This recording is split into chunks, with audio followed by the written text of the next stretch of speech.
It was the summer after my senior year of high school, and a few friends and I decided to rent a cabin by the lake for the weekend.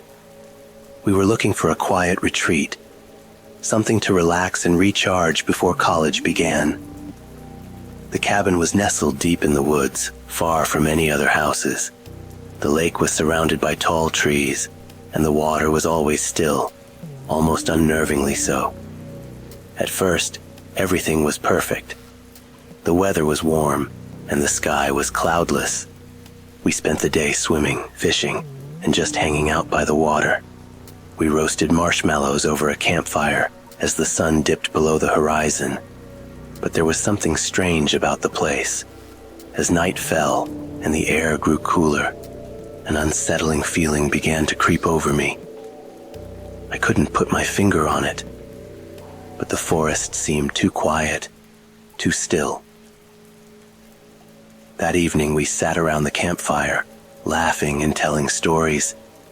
When one of my friends, Jake, mentioned an old local legend about the lake, he said that years ago, a man had drowned in the water, and his body was never recovered. Over time, the locals started whispering about something they called the shadow on the lake. They said that on certain nights, when the water was calm and the air still, you could see a dark shape beneath the surface, something moving in the deep, following boats, swimmers, even the people on the shore. Some believed it was the ghost of the man who had drowned, still searching for something, or perhaps seeking revenge on those who dared to enter his domain. At first, we laughed it off. I mean, who believes in ghost stories, right? But as the evening wore on, I couldn't shake the feeling that something was off. The laughter around the fire started to sound distant, and I found myself glancing nervously at the water. It was pitch black, the surface reflecting the stars above like a perfect mirror. Later that night, after the others had gone to bed, I couldn't sleep. The strange feeling I had couldn't be ignored. I sat by the window of our cabin, looking out over the lake. The moon hung high in the sky, casting a pale light across the water. And then I saw it.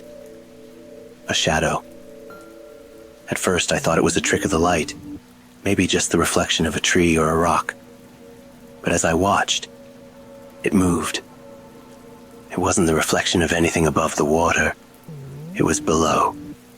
Something was swimming just beneath the surface, too dark to make out clearly, but undeniably there. My heart skipped a beat. I couldn't tear my eyes away from it. It glided through the water, following the contours of the shore, and then it stopped. For a long, unsettling moment, it just hovered there, as though it were watching me. I quickly pulled away from the window, my pulse racing. I tried to tell myself I was just tired, that I was imagining things. But as I lay in bed, I couldn't shake the image of that dark figure moving under the surface. And the whispers, I swear I heard them. Soft and distant at first, but growing louder. Don't go out there. I chalked it up to exhaustion, but I couldn't sleep. Every sound from the woods outside seemed amplified in the silence of the cabin. The wind rustled the trees, and every now and then, I'd hear a branch snap in the distance. It was like the forest was alive, watching, waiting.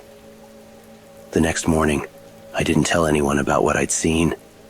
I didn't want them to think I was overreacting. But something in the air had changed. The sky was overcast, and the water seemed darker, somehow. It wasn't the bright blue lake we'd been swimming in the day before. It was murky and still, like something had settled beneath its surface.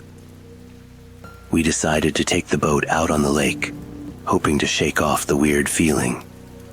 But as we paddled farther from shore, the atmosphere seemed to shift. The clouds thickened, and the wind picked up.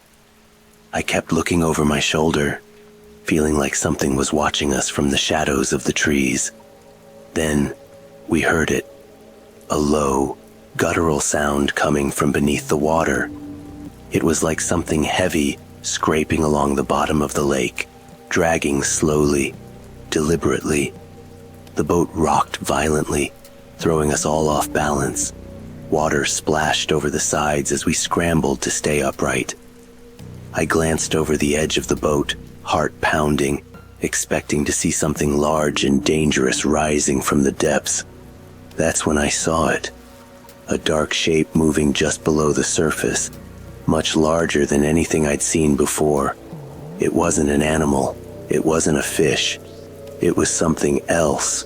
Something that shouldn't have been there. Suddenly the boat lurched again, harder this time, throwing one of my friends into the water. We screamed, frantic, trying to pull her back into the boat, but the water seemed to pull her down, as though something was dragging her beneath the surface. I couldn't breathe. I couldn't think. I grabbed her arm, but the pull was too strong. Something else was in the water with us. "Get back to shore," someone shouted. I didn't need to be told twice. We paddled furiously, our boat nearly capsizing with every frantic stroke. I looked back just once, and in the distance, I saw it again. That dark shape gliding through the water, following us. We finally made it back to the shore, exhausted and shaken, but we didn't stop there. We grabbed our things and left the cabin that very night, without another word. As we drove away, I caught a glimpse of the lake in the rearview mirror. It was still, silent, and empty, but I could feel it. Whatever was in that water, whatever I saw beneath its surface, was still there, waiting. And to this day, I wonder, was it a ghost, a creature, or something else entirely? All I know for sure is that the shadow on the lake isn't just a story. And if you ever find yourself by a lake at night, alone, don't look too closely.